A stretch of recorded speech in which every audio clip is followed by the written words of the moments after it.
get started, everyone. Thank you for coming. I'm glad to have you all here for the presentation today, and glad to have our presenters here. So my name is Patty Collins. I work here at the Senior Center. I'm the Senior Services Coordinator.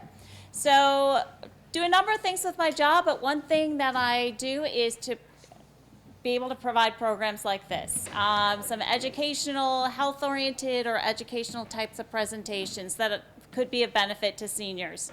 So I was very glad when Ngoc reached out to me and said, you know, Vibe Credit Union, we would like to do this kind of presentation about scams. And, you know, these scammers are getting really, really good. You know, we all know to try not to fall for things, but wow, they're good. So this is to hopefully educate you so you're better informed and knowing what to look for. Again, want to thank Vibe Credit Union. And so some of you came in today and you're like, oh, I owe you money. I'm like, you know, you don't today. Because usually we have a drop-in fee for programs, but Vibe said, nope, I want to cover that. So Knox arranged that through Vibe Credit Union, so we thank them.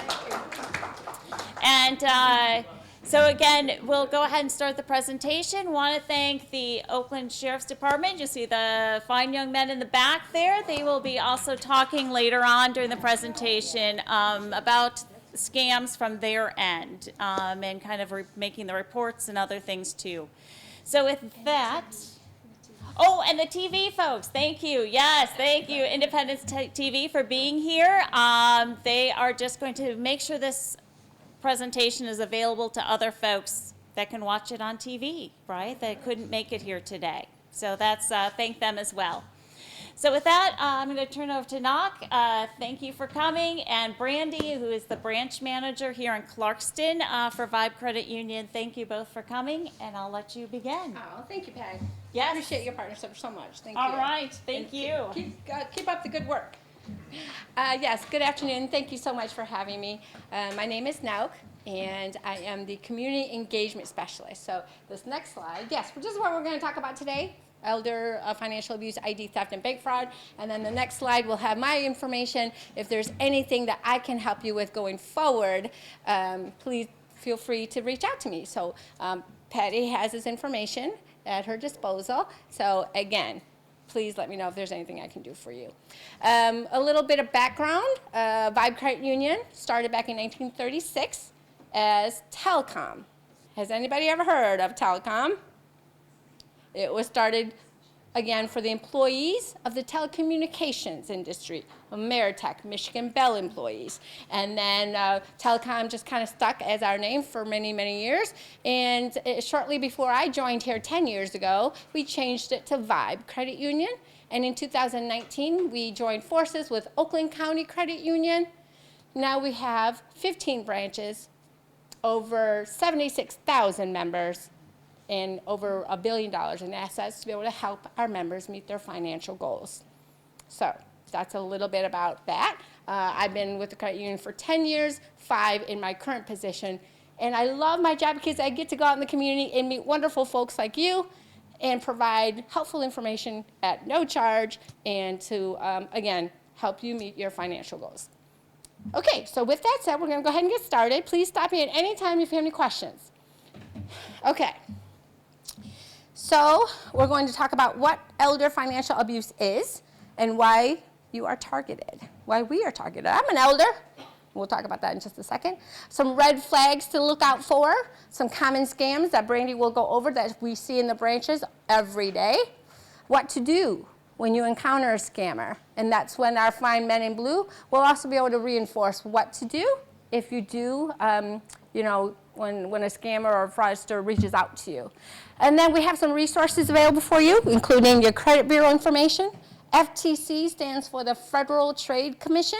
It's a division of the government to help you as our consumers, and other resources available as well. So the FTC gives a snapshot of everything that they encounter at the end, you know, for the year.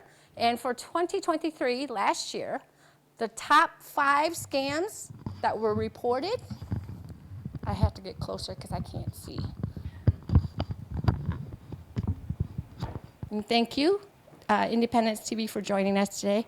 I'm just holding this for looks because It goes to him. It goes to the camera, not to the speakers. So anyways, okay, so FTC, this is a summary of last year. Their top 5 scams are imposter scams, and we'll talk about these.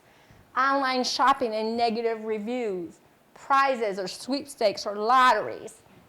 Investment scams, and rounding off the top 5 are business and job opportunities. Last year, the FTC says consumers reported over a $10 billion lost to these types of scams. So our goal is to help you not to be a victim of fraud, okay? So this is public information. Again, the Federal Trade Commission is a division of the U.S. government that helps you as our consumers, okay? Next slide, please.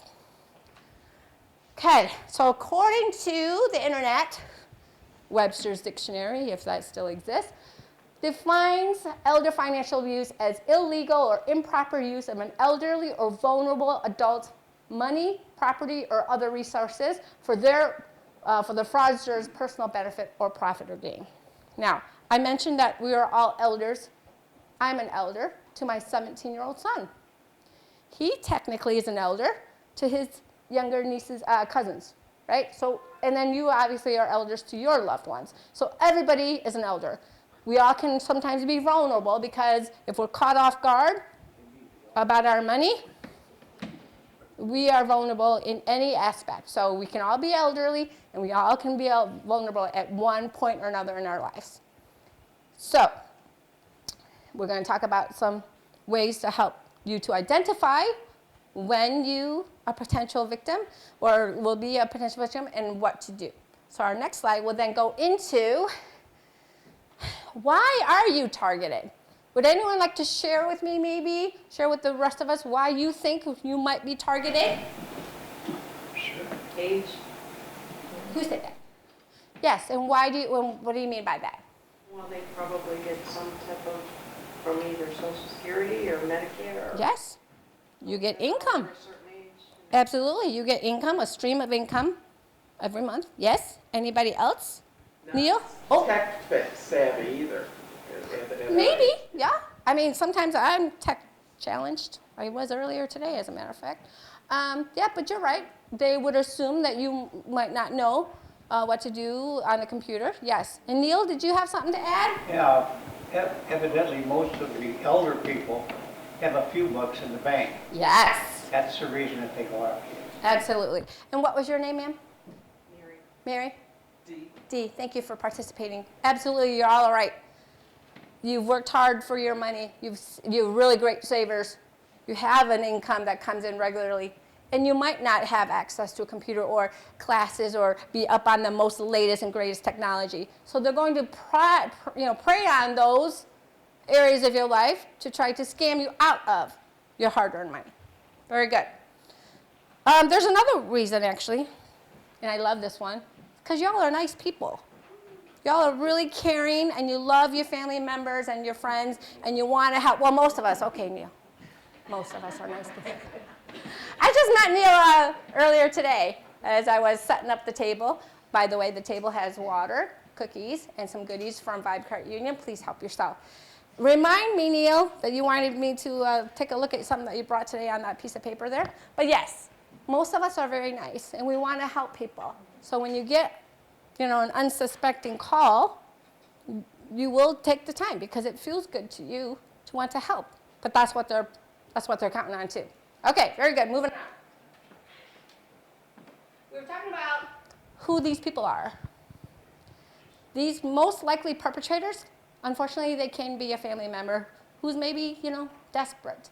And they know that you have the funds available. They know that you love them, so that you will take care of them if you can. Unfortunately, it happens more than we want to admit, but family members, friends, neighbors, acquaintances. Sometimes you get introduced to, a friend of a friend, and they see this opportunity to try to entice you into an investment opportunity with them. Unfortunately, that happens a lot too. This happens all the time as well. Our brave men in blue in the back, they can be impossible, people can pose to be them. People always pose, fraudsters pretend to be us from the Vibe Cart Union. We'll role play and talk about how to identify a situation where they're pretending to be somebody they're not. So unfortunately, this happens all the time. And I'm going to tell you right now, the IRS, they're not going to call you. Please, if you get a call from somebody who's claiming to be from the IRS, stating that you owe them money and that they'd be willing to take that payment over the phone, hang up. I'm sorry, the Uncle Sam staff, it's just like us, we're short-staffed all the time, it seems. But they're short-staffed and they're never going to call you. They're going to send you an official letter first. I don't even think they have time to email us, because that's not an official way, technically a form of communication either. They'll send you a letter. Okay, so we're going to go over that in just a minute. Okay, next slide. So these perpetrators, unfortunately, or fortunately too, they are also those same people are your trusted family and friends, friends of friends, law enforcement, Vibe employees. We're all in one and the same. But unfortunately, those fraudsters know that, and they'll try to convince you that they are the good guys and that they're trying to help you. But we're going to help you be able to identify them. Okay? Next slide, please. Okay, red flags. So typically, then, when they reach out to you either by email or phone or walk up to you in your driveway, they are trying to pressure you to do something and requesting some kind of money and needing your personal information. Those are the three key components that should raise a red flag to you that this doesn't seem right. It happens all the time. Hey, who likes to watch movies? Anybody? You have a favorite kind of movie? No? No? Okay. Well, I like action movies and I like sci-fi movies, but there's one that's been out recently. It was on in the theaters a year ago, and then now it's on Netflix. But it's called The Beekeeper. Has anyone heard of it? It's with that martial artist, action star, Jonathan Statham. He kicks butt, beats up all the people. But this movie is really great because it really, so, you know, movies that glorify robberies, we don't like so much. But this one, it really brings home the concept of fraud and how it could happen to anyone. So if you have Netflix, I recommend it.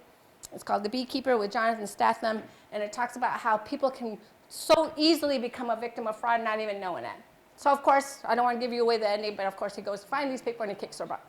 But you know, having this brought to the big screen is a good thing because it brings awareness to so many people, right? So anyways, that was my sideline. Next slide, please. Okay. There are lots of scams out there. Brandy and I are going to touch base on the most common ones that we see. And then maybe we can share anyone that, you know, if you've come across some other ones. Brandy, are you ready to maybe talk about one of these two? Which one would you like to? I can talk about the phishing one. The first one? Okay. There you go. So basically just touching base on the phishing attempts. You want to talk about yourself, how long you've been with Vibe? Okay.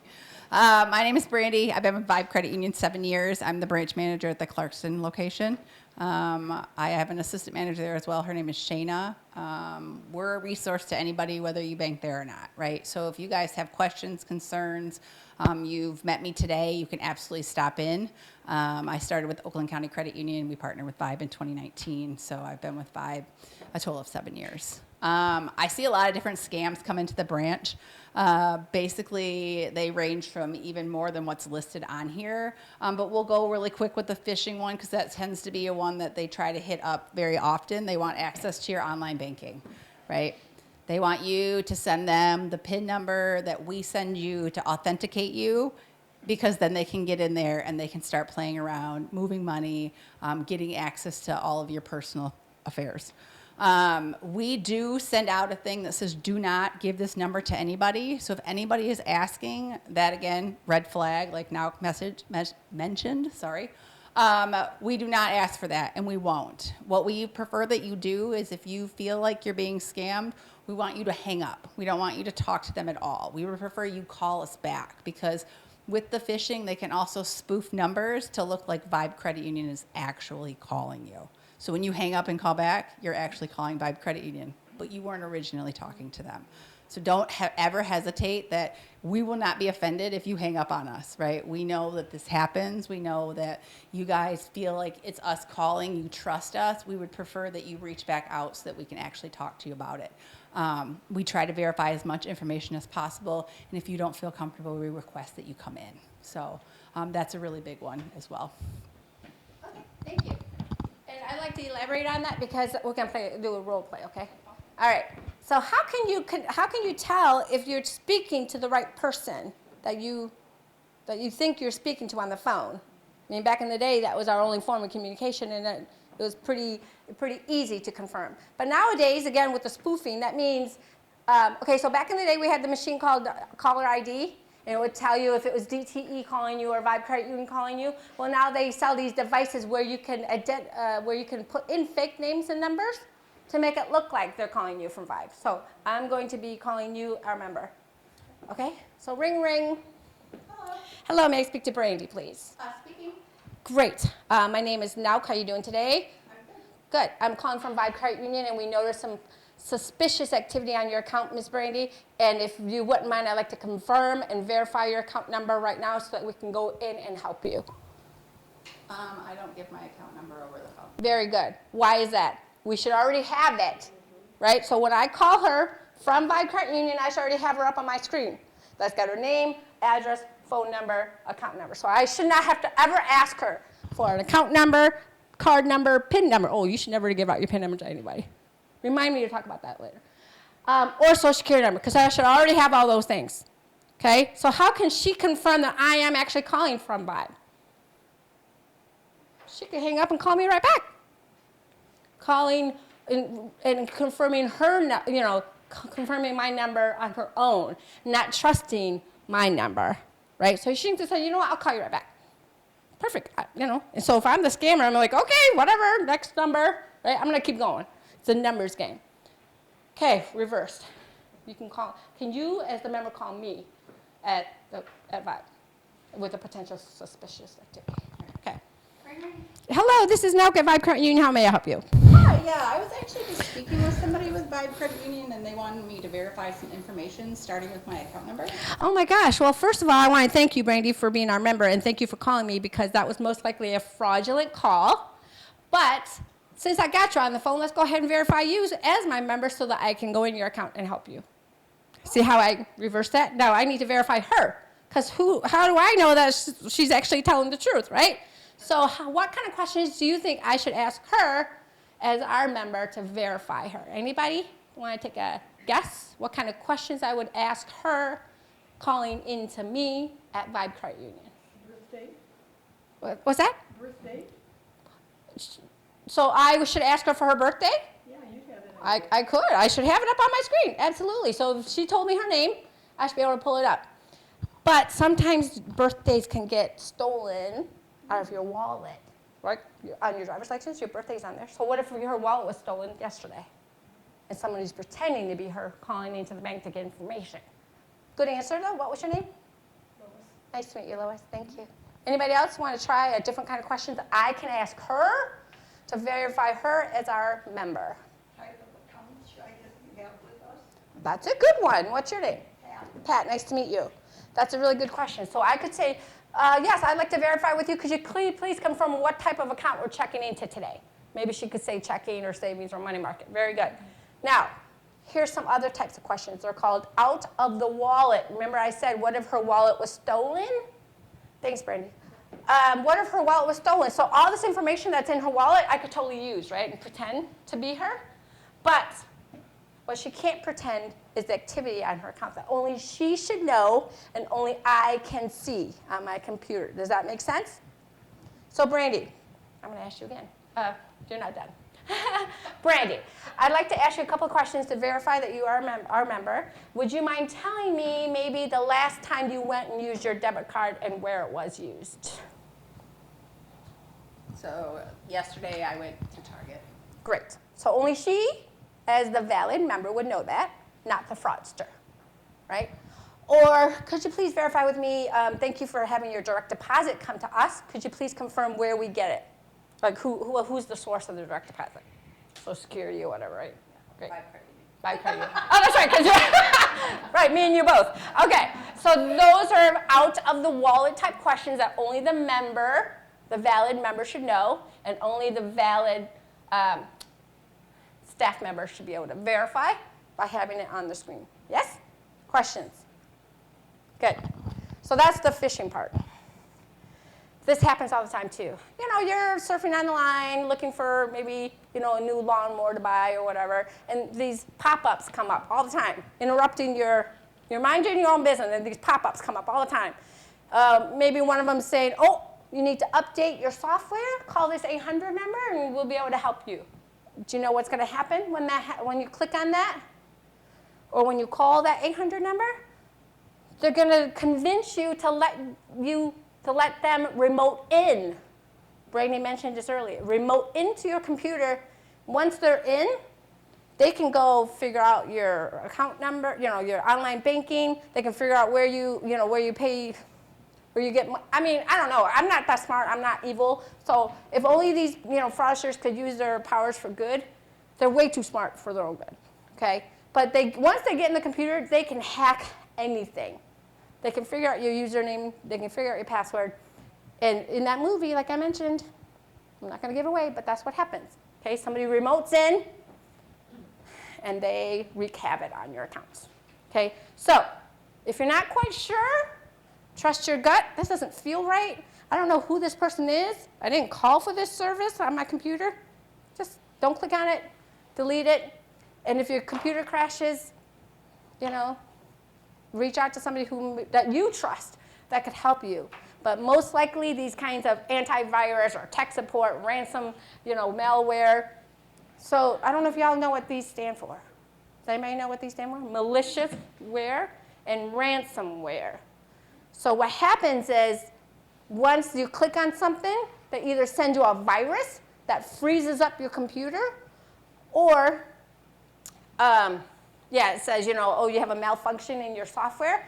Then they will have the authority to say, if you want me to unfreeze it, you got to pay me money. They'll hold it for ransom. And this happens not only to personal people, like just individuals, but it happens to companies all the time. So again, these hacksters are so smart.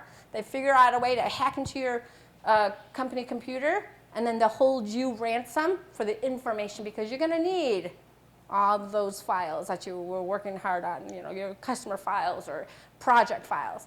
So that's what happens. Questions? Am I going too fast? Okay, very good. Okay, I don't remember what the next slide is. Thank you. Okay, so this happens all the time too. So lotteries and prizes. Do you remember back in the day, it was, what was his name, Ed McMahon? The Publishers Clearinghouse? Yeah. Sweepstakes, yes. They would come to your house with a big old check and balloons and tell you you're a winner. Most of those people did play with the chance of winning something. But nowadays, I don't know if that still exists, right? And if you didn't play, how could you win? Number one. Number two, if I did win something, if I played and I won, why would you be asking me for money to pay administrative fees? No, that's this one right here. Unexpected check received. This is what happens. They'll send you a check with a letter in the mail by FedEx, by FedEx or Priority, and it says, congratulations, you've won, whatever, $5,499. Please take this check to your credit union or bank and deposit it, and just send us back a money order or cashier's check for $200 to cover the cost of administrative fees, like the cost of the shipment and to pay our people, you know, hourly wage, whatever. But again, if I played something and if I won, why do I got to pay to get my money? Doesn't feel right. That's a scam. We see it all the time. Before I came to provide credit union, I worked at Chase. I was a branch manager. And this young lady, she was probably in her 20s. And I would see her come and go. But the one time that I didn't catch her in the lobby, she received this check with a letter. And she thought it was a sign from God because she needed the money. She deposited it, right? But by the time it came back that it was fake and it was uncollectible from this fake bank, she'd already given some money to her brother. She'd already taken some cash for herself. And we had to deliver the bad news that it was all fake, and now she was on the hook for the whole thing. I mean, she was a young lady. You would think, well, she should know these kinds of things, but it happens to the best of us. And the problem is she was in a desperate, situation, so she was vulnerable, right? She needed the money. Her mind was telling her one thing, but her heart was telling her another, and so she ignored all logic and thought it was a sign from God, and she took action on it. Unfortunately, it happens to the best of us. So that's a really key one. And we've even had people come in with the check with the fraudster on the phone, telling them, don't listen to your branch people. They're in on it. Deposit it anyways. No. Okay, this one was talking about like the big box companies. Because, the bigger you are, the more convenient it is to work with them. Yes, sometimes. But also the easier it is for them to be cloned and used as a, as a prop. So you get Amazon packages all the time, or emails and such. And so they claim to be, from them, and that they need additional information to complete the purchase or complete the shipment. So here's my take on this. Know what you're expecting, know what you're not expecting. Yes, if you go on Amazon and shop all the time, just know what you're getting. Oh yeah, this Wednesday I'm getting, I had to buy a tie for my son's homecoming. Okay. But here's what happens. They'll send you a text, or they'll send you an email, randomly. So I get this one all the time. I get a text from Amazon. No, PayPal. I get one from PayPal saying, congratulations on your purchase. You'll see a statement. Just click on this link to confirm everything. First of all, I don't even have a PayPal account, so I know that's fraud. I just ignore it. Delete it. Don't even think about it anymore. I know that we have a tendency to want to pick up the phone every time somebody calls us on the phone or answer every email. Please don't. Take a second to think, think before you click. Think, is this something I was expecting, right? So we get them all the time, so just to let you know. So the bigger they are, the companies, the easier it is to try. They'll use their name drop and convince you that it's a true thing. Okay, next slide, please. Any questions so far? Okay, this one happens too. We've all heard of Madoff, what's his name? Ponzi scheme, where they kind of get more and more people involved, and it's like a pyramid scheme. So the more people you get under you, the more money you're supposed to make off of their investment. Unfortunately, those are scams. So if you feel you'd like to take advantage of an investment opportunity, I would talk to a licensed financial advisor, either through your bank or credit union, because they are held to a higher level of, trust and morale, because they are dealing with people's money. So they have to take continuing ed, they have to take training, and then they're sponsored by a company, right, to be able to talk to you about mutual funds or bonds or stocks and things like that. So if at any time that you are offered an opportunity for an investment, I would go to somebody who's licensed, who has years of good experience, who has no blemishes on their record. I think it's called the SEC, right? Securities Exchange Commission. They monitor all those who are licensed to make sure they're on the up and up and that they're not scamming people out of our hard-earned money. So I would always, maybe do a background check. Because again, if they're legitimate, they should not have a problem with you asking for a reference or a kind of background check. Okay? Next slide, please. Okay, so I mentioned earlier, IRS, they're never going to call you. If you owe debt, if you owe debt. Most people would know. So if you choose not to answer calls from debt collectors, that's a personal preference. It's up to you. But we just don't want you to get, feared or scared into, oh my gosh, this person's calling me and telling me I owe $10,000 to IRS. I don't remember this. But then you're going to give them your information? No. You would know if you owe the IRS money. And again, they're not going to call you. This one's very relevant. Medicare scams. So sometimes they'll tell you, you owe whatever to Medicare. Again, double check with your provider, double check with your insurance company if this bill comes and says that you owe whatever, medical-wise, double check with your medical provider. because, again, that can be used as a scam. Okay. Remember we talked about sometimes scammers will call and pretend that they're maybe a police officer. They'll even pretend they're from even, another, like maybe some tiny little county down in Kansas City or whatever, and maybe it's your grandson who got landed in jail over spring break and needs your help, needs bail money. My friends in Southfield are so funny. They'll be like, well, I guess he's staying in jail then, or whatever, because they're so funny like that. But it's so true because they're preying on the fact that you care for your loved one, that you want to help them out, you don't want them to be embarrassed. So you give them your debit card or credit card information, or you send them a money order or a gift card. Did you know that scammers want you to pay them by gift cards? Why do you think that is? Not traceable. Absolutely. Once you give them all the numbers, it's gone. Nowadays, when you're having to buy a gift card or a money order, it's traceable, right? Because you have to fill something out at the credit union or at the bank to show that you withdrew the money. That's traceable. So they got smart. They'll call you and be like, oh, I'm from DTE, and we don't want to have to shut off your gas, but you can go ahead and pay me over the phone now with a gift card, and we'll take care of it. No.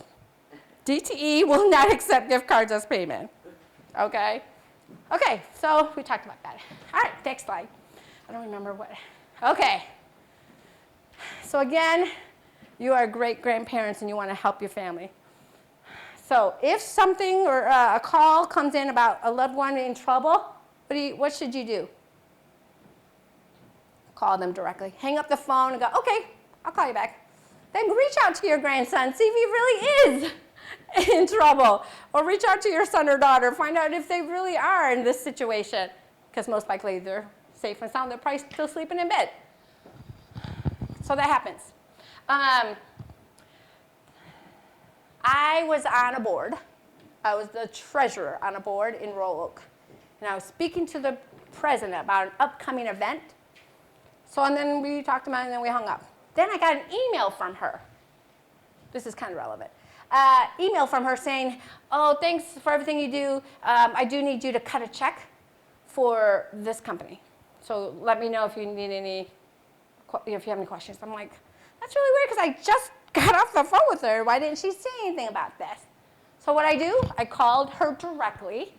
I ignored the email. I called her directly to her number that I normally call her to, right? And I said, hey, Bonnie, I got your email. I don't know what you're talking about here. She's like, well, I don't know what you're talking about. So what happened was her email was compromised. It was hacked. And the scammer was looking through her email, seeing who they can reach out to.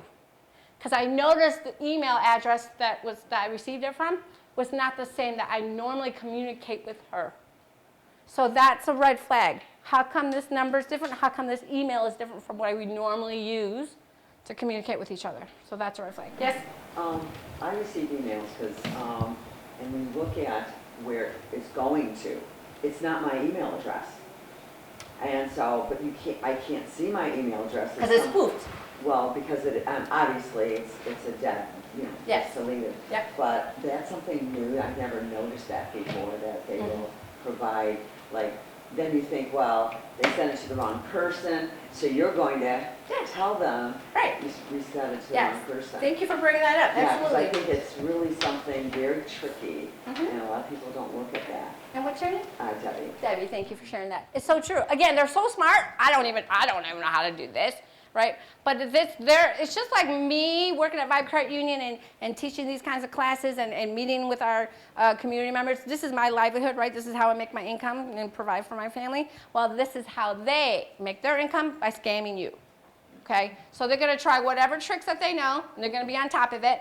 And yes, they'll spoof whatever phone numbers and kind of there's a couple of red flags. We just went over this on training. Check a couple things. Check your email address to see if it's even right. Check any grammar that might sound a little off. Their email, if it looks different, misspelled words.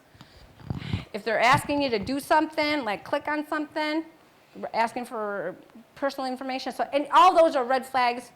Don't click on anything. Don't open anything. I know it's human nature to be curious, but again, if it doesn't feel right, just delete it. If it's important, they'll write you back. If it's important, It won't look so suspicious. Okay. Now, this one's a big one too. We see it a lot. Romantic scams. It's because we're human. Sometimes we get lonely. We like companionship, especially if you've lost your spouse or, or if again, everyone's situation is different. But we see this a lot because a lot of times these romantic relationships start online, and most of the time you won't even meet them in person. So what they'll do is they'll strike up a relationship with you. It's all nice, warm, and fuzzy by email, sending you sweet nothings over, chat and text and all that. And then eventually they'll ask you for money because they are in a situation where they need help. And we have people in our branches, Brandy, if you want to talk about this further, they will send thousands, tens of thousands of dollars by wire. Do you want to elaborate? I mean, no. That's basically what it is. Like they'll send it. We can actually stop a wire. We're actually trained to look for red flags. So like one of the things I was going to bring up later too is if we tell you that we're not going to do it, it's not to make it harder for you. It's to protect you, right? So maybe sometimes on your guys' end you can ask a little bit more questions. But with a wire transfer, it's gone. As soon as we send it, it's gone.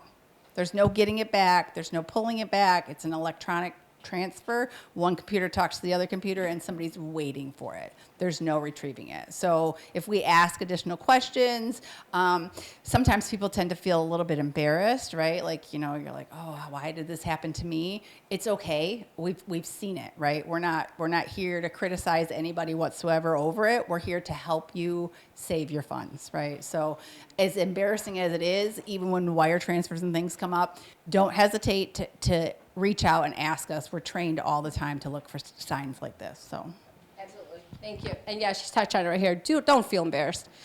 And don't feel pressured to do it. Because guess what? You're talking to them on the phone or you're talking to them online. They've never even met you. So it's okay.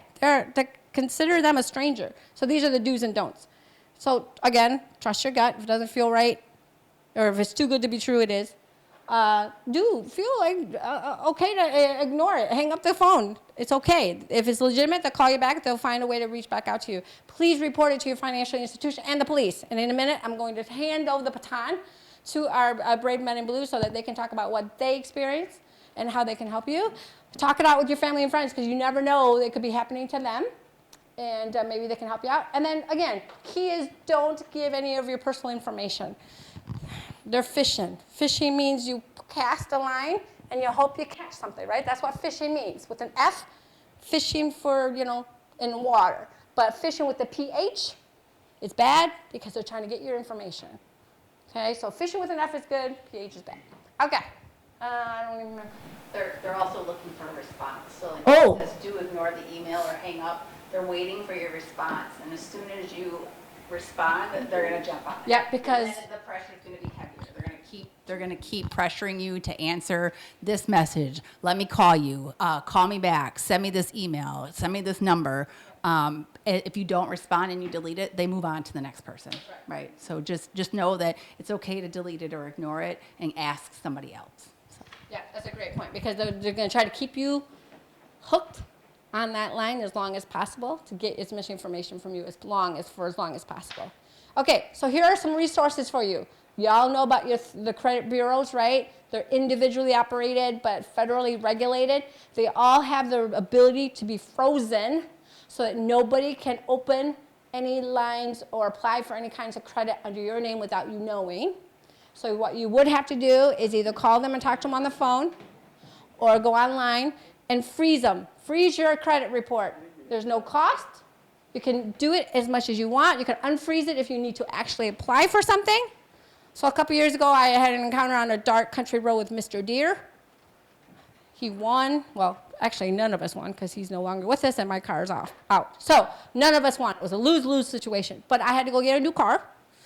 So when I applied for my car loan, I had to unfreeze my credit reports, all three of them, because I didn't know which one my credit union was going to pull from to be able to run my application, right? So usually when you apply for something, they pull from two. It could be from Experian TransUnion, it could be TransUnion Equifax, but you don't know which one, right? So I had to unfreeze all of them for maybe a couple weeks. while my credit union ran my credit report, make sure we're good, and then gave me my approval, and then I froze them all back up again. Okay? So you can do that as often as you need to, no charge, no cost.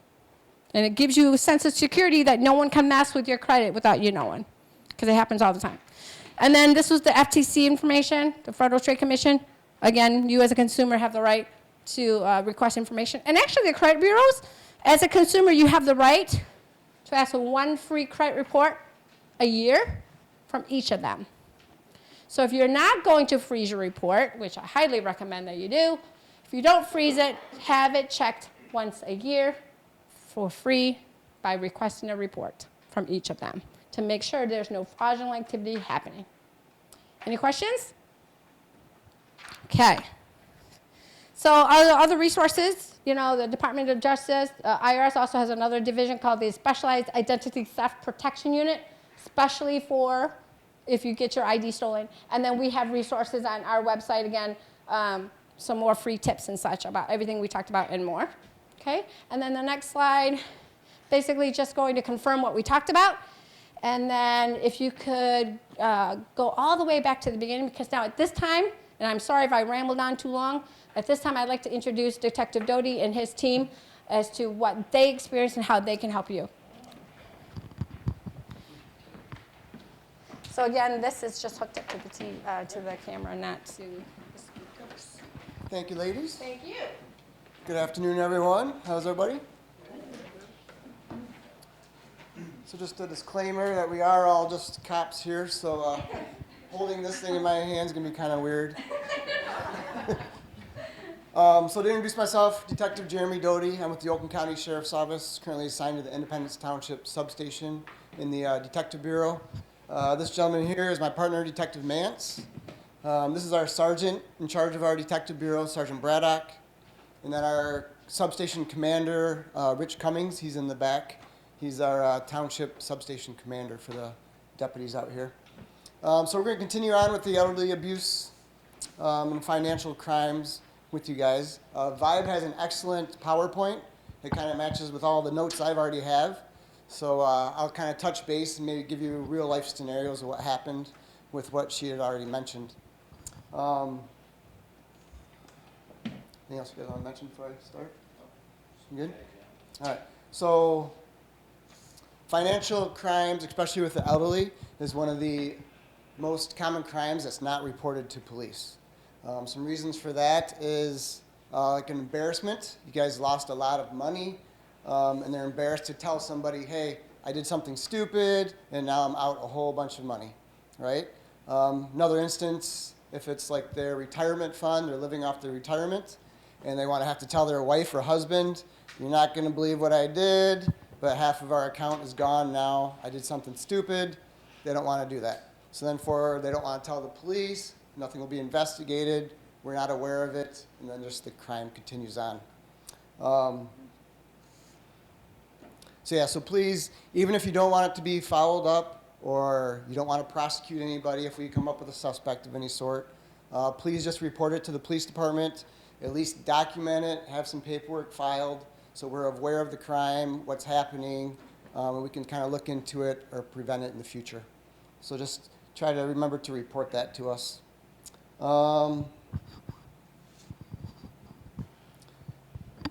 Another thing that you'll see, I know it was already mentioned, but you'll hear us probably say it again, is that most of these crimes, when we talk to the victims, they all say, I knew something wasn't right, you know, I felt something was wrong, I shouldn't have done it, I knew it, I just wanted to do it anyways. So you'll hear that almost all the time with all these reports. So you think something's fishy, trust your gut. Trust your gut, if something's wrong, not as good as it sounds, right? Because they're going to dangle that fruit above your head, like, come on, get it, get it, get it. And if you fall for it, you're like, I knew I shouldn't have done it. So just you'll see that with all our war stories, I think is what we're going to do. We'll tell you some of our personal experiences, some of our cases, just to give you some examples. Another good idea I'd like to mention before I forget, it's a really good idea to sit down with your bank and talk to them and see if they'll allow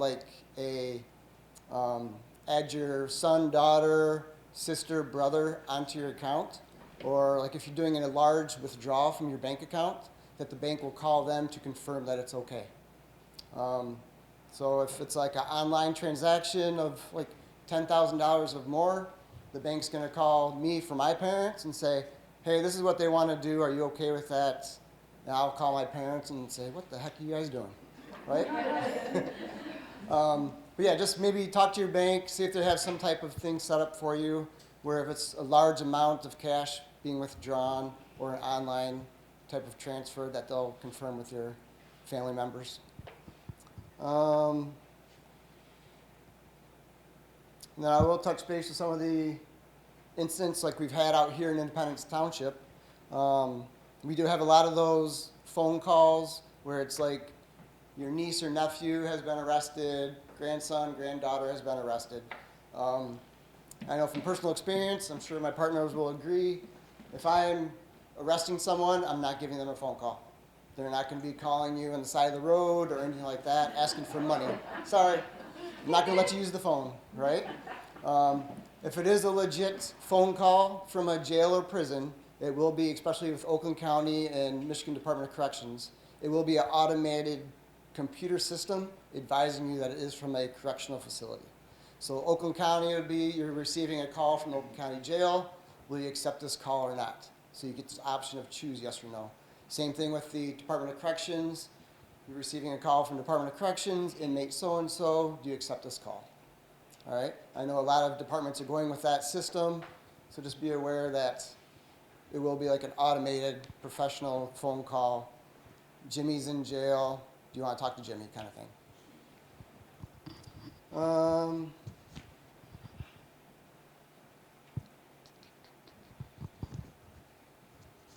So some other scams like the phones, you might get the phone calls for, you know, you owe money or there's a warrant out for your arrest.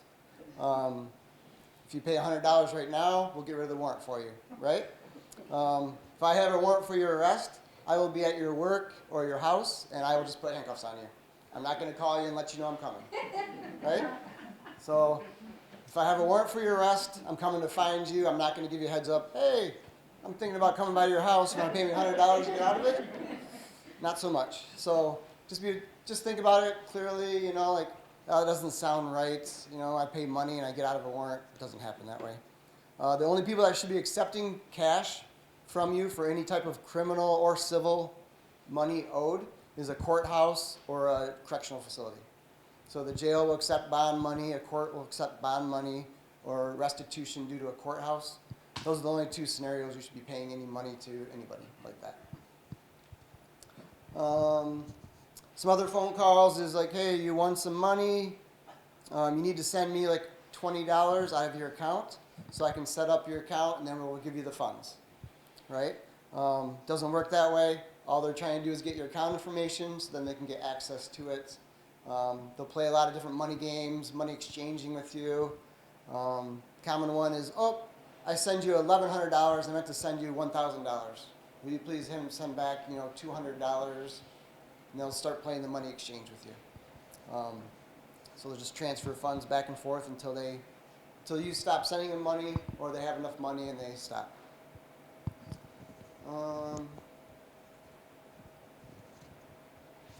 Another one out here is the Bitcoin. Anybody familiar with the Bitcoin stuff?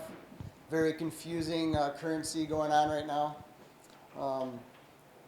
To do Bitcoin, there has to be a specialized business or financial institute. It's all done online. There's nothing, you know, no currency in front of you. It's all credits online. So be very cautious with Bitcoin. If you do Bitcoin, like I said, go to a financial advisor, a financial planner. They'll know the right companies to use if you choose to do it that way.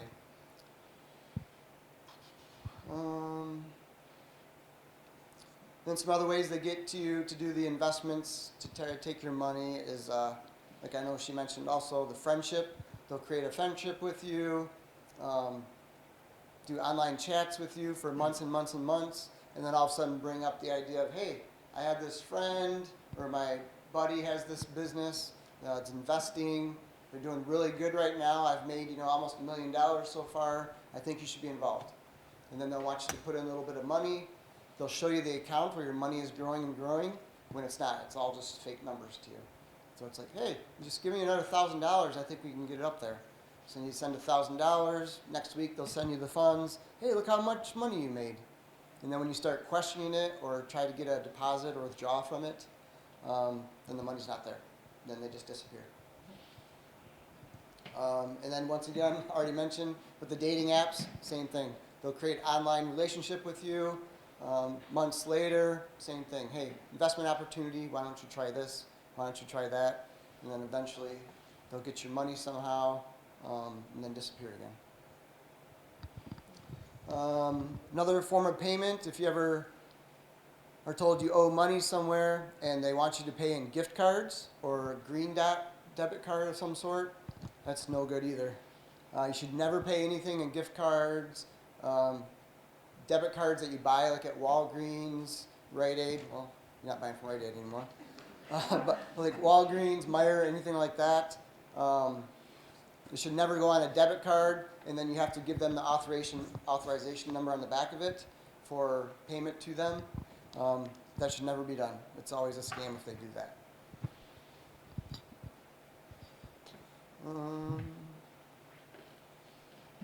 Oh, wow, I'm thinking of it too. So those of you that attend church, you do your church donations. We have a really big problem right now in Independence Township and the surrounding communities of a lot of people mail their money donations like once or twice a year or every month, and it's gone through the regular mail. And the bad guys have figured out that, hey, where's a great place to steal money is out of the church mailbox, right? So they watch the checks being delivered to the mailbox, they go up to the mailbox, take the mail before the church receives it, and then they have all your checks. And then that's how they try to attempt to cash those. So I recommend any donations to your church, please try to do it in person, or at least physically go in there and hand it to someone. Or if you go through like Fidelity or some type of retirement service, they usually can get the online account information for the church, and they can do those direct deposits for you guys. But that's been a big problem in the surrounding communities for the last year or two. And I know they also talk about this, but ghost phone numbers. So there's technology and apps out there now where I can put down the name of the phone number, or I can make up my own phone number.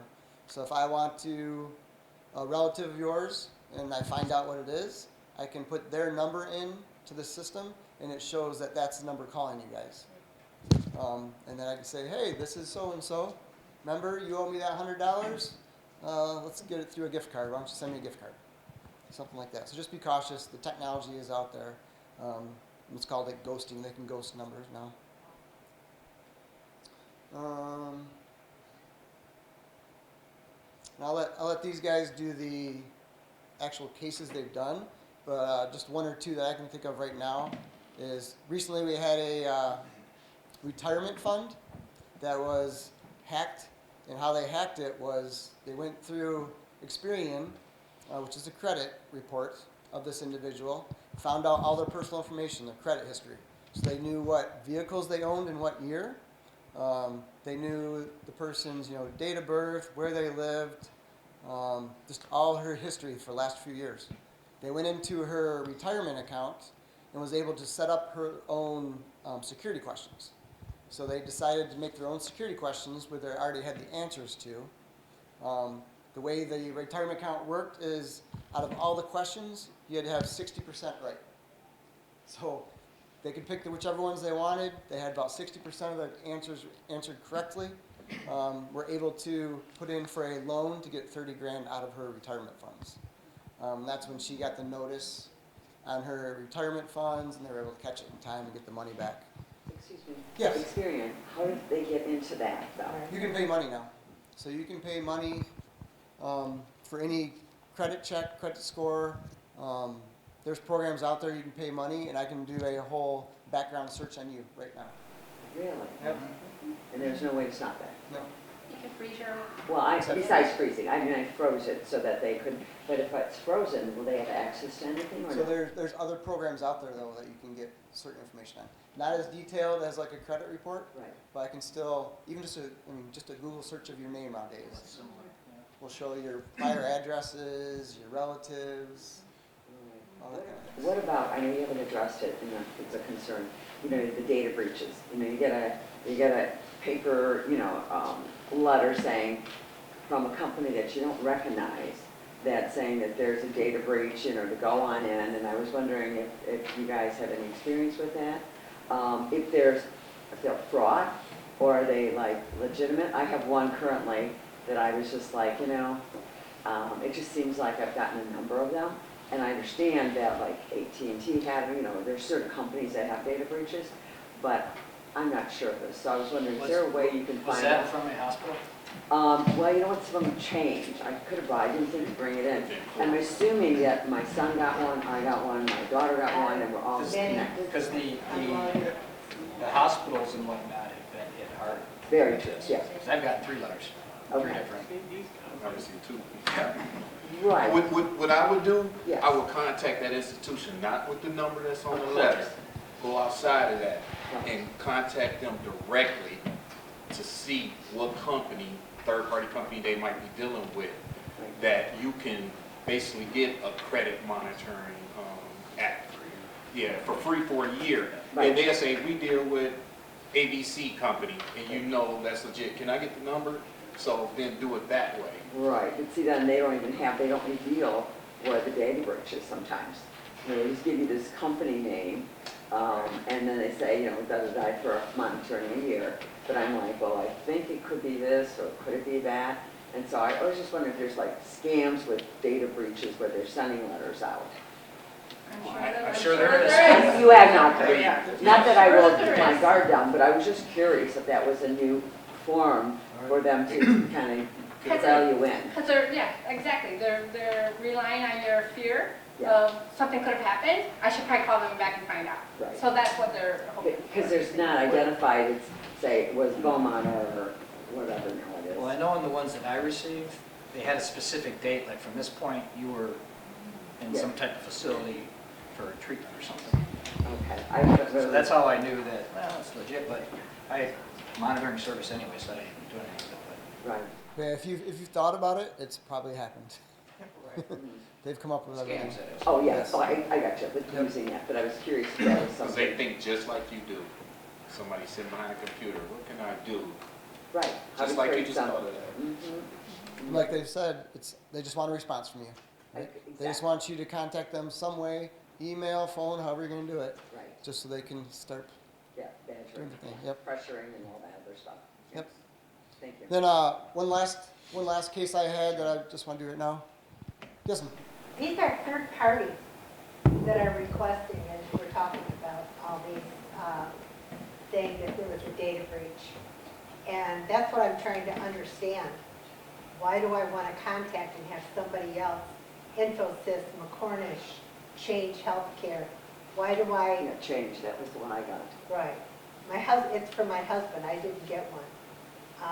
But this Infosys McCormick, I mean, obviously it's a third party contacting me months and months later from the data breach.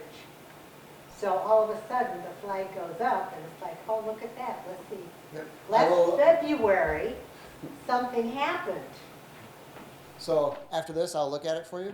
Thank But I'm assuming it was such a large breach for them that they hired an outside agency to cover all their notifications because they have to notify everyone physically.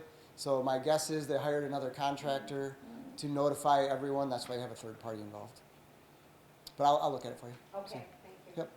And my last one that I just wanted to mention to you guys, it's kind of like she feels really bad about. Actually, I have 2 more.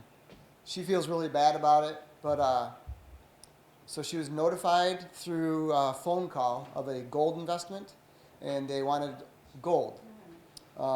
So they told her a company in Texas that sells gold. So she went into her retirement funds, bought a bunch of gold bricks, like actual gold bricks, and had them delivered to her house here in Independence Township. She knows now. She's like, this is terrible. Nothing was right about it. But she thought it was a really good deal. She liked gold. Never dealt with gold before, so this is what she wanted to do. So she received those gold bricks. She notified the phone number that had been contacting her. Hey, I have my gold bricks now. I'm ready for my investment. How do I give it to you? And they said, oh, put it on your front porch and we'll come pick it up for you. So what did she do? She bought a nice little IKEA crate, wood crate to put the bricks in, put a boa on for them and put it on the front porch. She texted them, let them know that it was there, and then we had a random car parked down the street. A gentleman just walked up the road, up her driveway, grabbed the box, and just left. And so there's no rhyme or reason I can think of that you should be ordering gold bricks for an investment opportunity, unless you're going through like a jewelry store or some type of precious metal kind of thing. And then one more I can think of is back to that dating relationship. We have a local attorney that lives in this township, where he had an online dating relationship with a lady from Russia, and he put him on the Bitcoin idea. Took her a couple months to get him invested in it, but he eventually got it up to $1 million invested in the Bitcoin.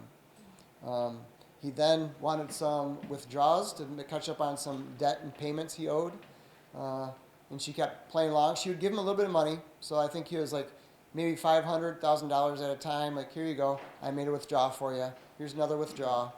Eventually, he's like, you know what? I want a larger amount. I need some money right now. And then that's when she just disappeared. Looked into the funds. The fund never even existed. So it was all, fake ghosted accounts that she was just showing him numbers to. But yeah, I'll turn it over to my partners now, and you can hear some of their war stories. Any questions for me before I start? Good afternoon, everyone. I'll just go off the one that he just talked about. So I believe she was 65 years old. She had lost her husband. He died of cancer. She had his life insurance, which was, I think, $350,000. She was on a dating site, became friends with who she thought was real. She thought he was a worker on an oil rig down in the Gulf of Mexico. This went on for 4, 5, 6 months. She contacted us when she started kind of getting hanked out, and we looked into it, and this person was fictitious. So when I was trying to explain it to her, that's what was going on, she kept saying, no, it's real. I'll call him, and I can hear the drills and whatever going on in the background. I go, that's all fake.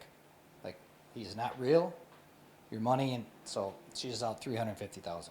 No. You can't trace it. I mean, you don't even know who it was.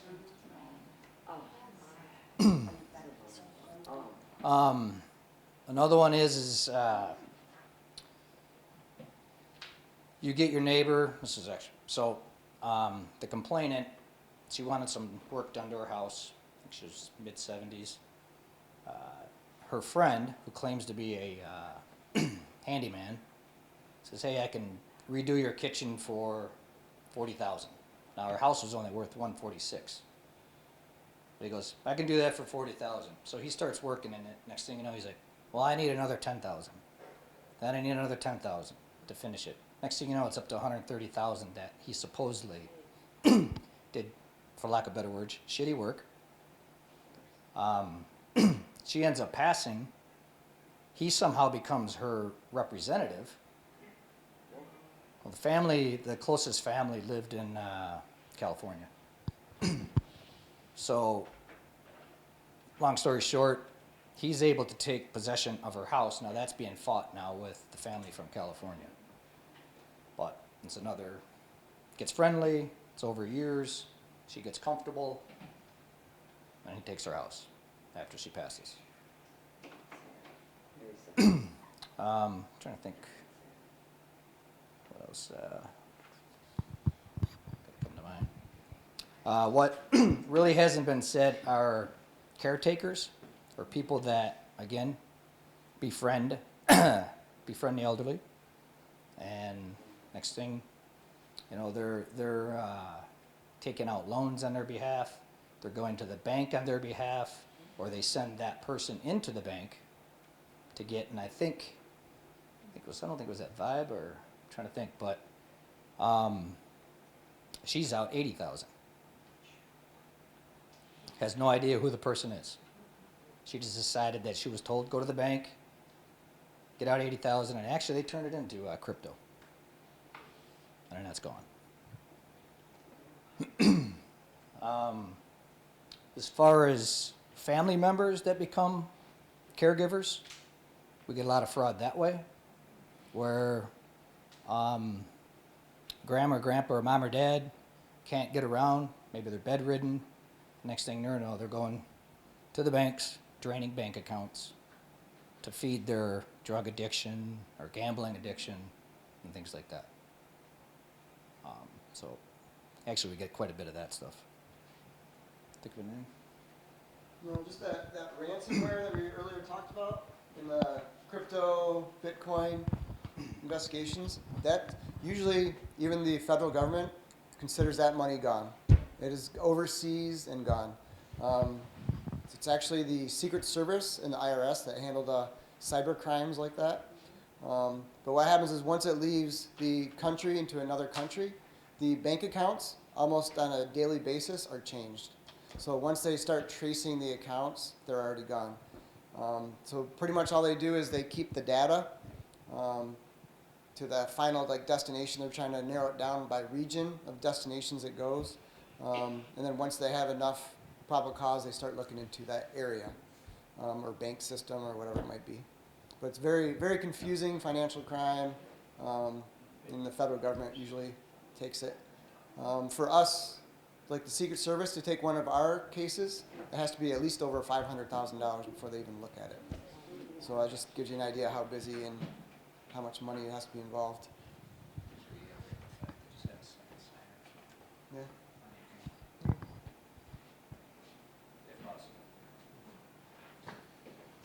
So, Vibe has done an excellent job of covering basically majority of what we were going to talk about. These guys got a little bit more in debt and gave you real life situations. And in my notes, it's basically going to piggyback and reiterate everything that Vibe said and the detective said. So just bear with me, but you can't beat this, enough, because this is happening worldwide. Not just with elderly, it happens with young adults, middle age. It doesn't have a face at all, a age, a race, nothing. So to be compromised, it's so many branches to this tree. It can, just like I said, a branch to a tree is so many branches. You could be compromised via email, phone calls, people in person. Bear with me, because my brain is always moving, so I had to write a few notes on my phone. Lost credentials, stolen credentials. So, and another thing I want to talk about the credentials.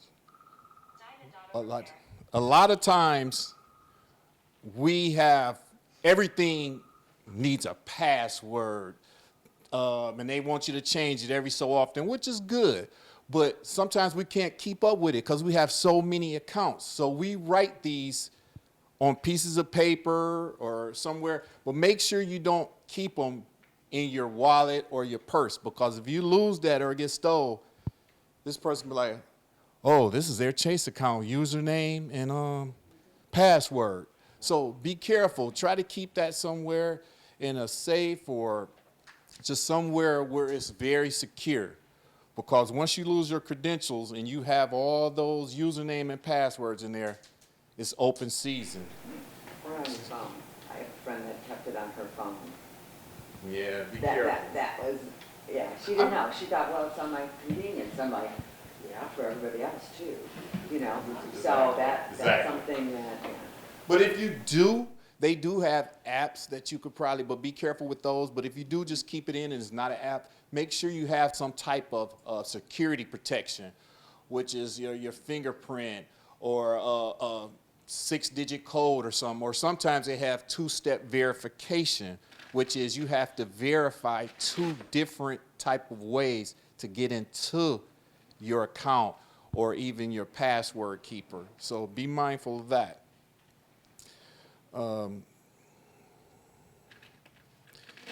And I know they talked a lot about it, but I'm going to give some examples also of some ways that you could be frauded. online. Like I remember a report I had reviewed. It was a person that was looking for a job, you know, just cleaning or online work, and they were just reaching out. Be careful when you Google, because some of those links or websites could be fictitious. So when you access them, you might get someone that is not actually from that company. And to reiterate and go back to what they said is that, I'm gonna give you an example. This young lady, they said, okay, we're gonna send you $1,200. Buy your cleaning supplies and then send us the rest back. But use this check that we're sending you. And it was a fictitious check. So when they cash it with the credit union, this person had the money in their account.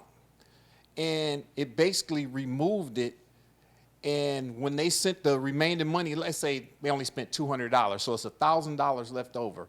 So all of that funds is a loss, because at that point, the bank is going to hold you responsible for those goods. And a lot of times, you guys, if they make a police report and they find out it was fraud, you will get reimbursed. So just be mindful of that any company that's asking you to send money back, red flag. And going to red flags again. Yes, I'm sorry. You mentioned Google. What about DuckDuckGo? DuckDuckGo. I haven't. Oh, it's another search engine? Oh. Yeah, I'd be leery of that one too. Yeah, I've never heard of it. Yeah, on the side of caution with any search engine. Yes, any search engine. So I know it's a lot, because so many ways you could be frauded. That's why I said there's so many branches to the tree. It just doesn't happen one way, two way, three. It can happen numerous ways. And, you know, technology is forever evolving. And it's sometimes hard to keep up with it. Even here at the sheriff's office, it's always something new with technology. And it almost seems like at times you got to give a blood sample and a hair sample just to access something, you know. But that's actually good. You have all these steps that you have to go through to verify, because a hacker usually doesn't have all of that. And some of the other things that were mentioned, I'm just going to drive it home a little bit. You'll get these things about some correspondence in the mail saying jury duty. Oh, you failed to show for jury duty, and you have a warrant out for your arrest. And you're like, what? You know. Just, if anything, give that local court, district or circuit court a call to verify it. Because a lot of times, they don't do it that way. They won't put a warrant out on you, and you didn't have idea. They're just fishing. They're trying to get you to send the money. Well, if you send like $500, we'll forgive you for that, and you won't go to jail or have a warrant anymore. So be careful of that. And Lieutenant Cummins back there, commander of the substation, has been used before. I should say his name. Yeah, name dropping. This is Lieutenant Richard Cummins of the Oakland County Sheriff's Office. You have a warrant for your arrest, and you know, you're like, whoa. He sounds like that too. I even have been used, somebody was pretending to be me, but as you can see, I'm a black man, and this was a white guy with a country accent. This is Sergeant Kevin Braddock, you know, from Oakland County. So, just so happened the person he contacted knew me, and they knew it was a scam. So, if you hear Lieutenant Richard P. Cummins, and you have a warrant, no. Just like Detective Doty said, if you have a warrant, we're coming to get you, and we're going to throw cuffs on you. We're not calling and giving you a heads up and saying, hey, you can pay this money. No, it's not like that. So be mindful of that.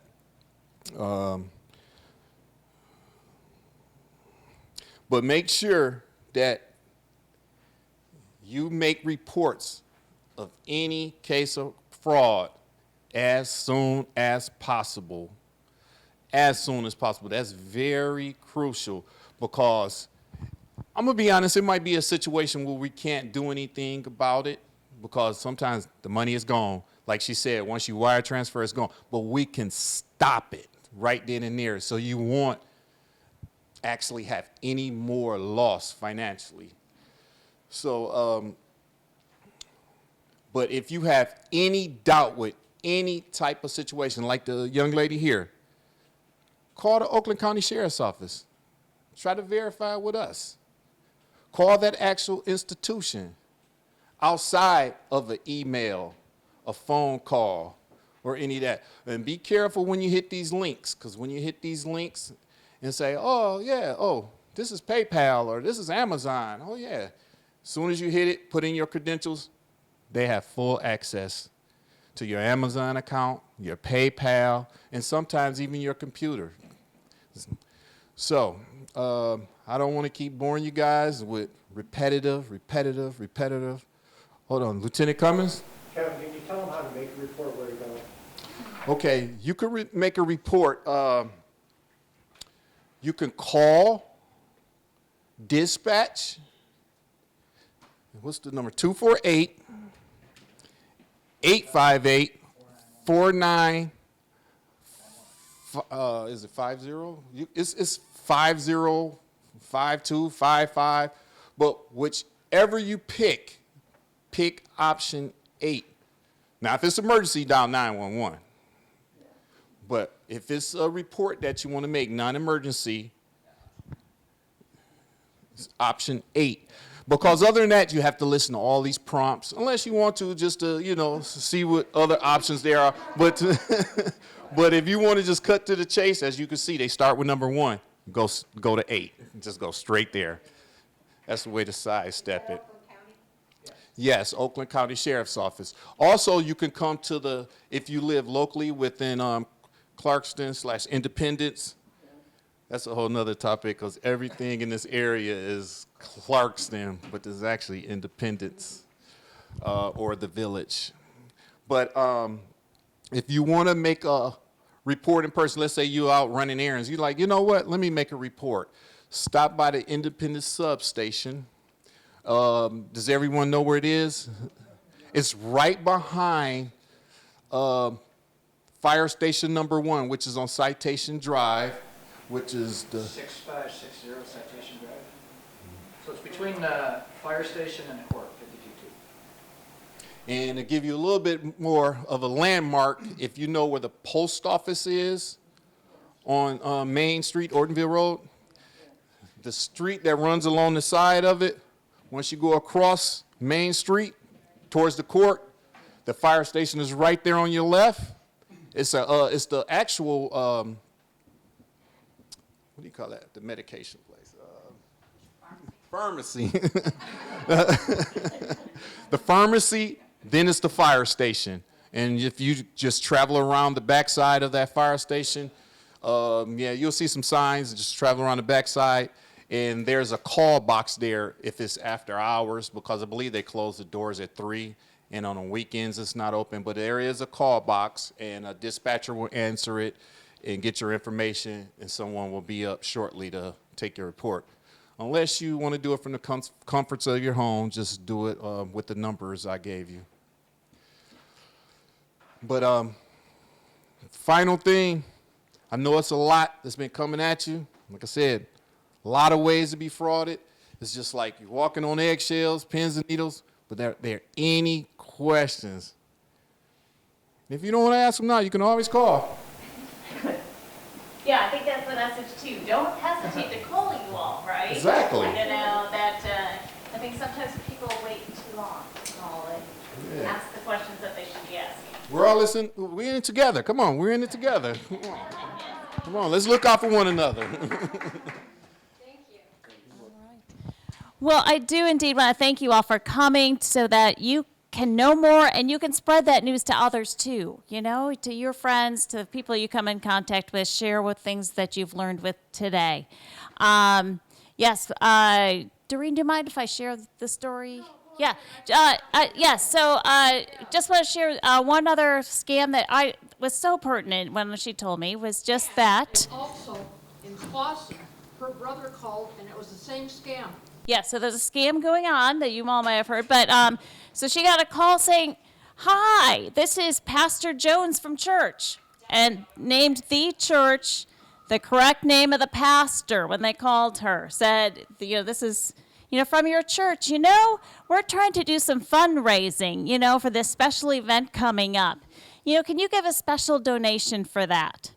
And again, had the correct name of the church, her correct name.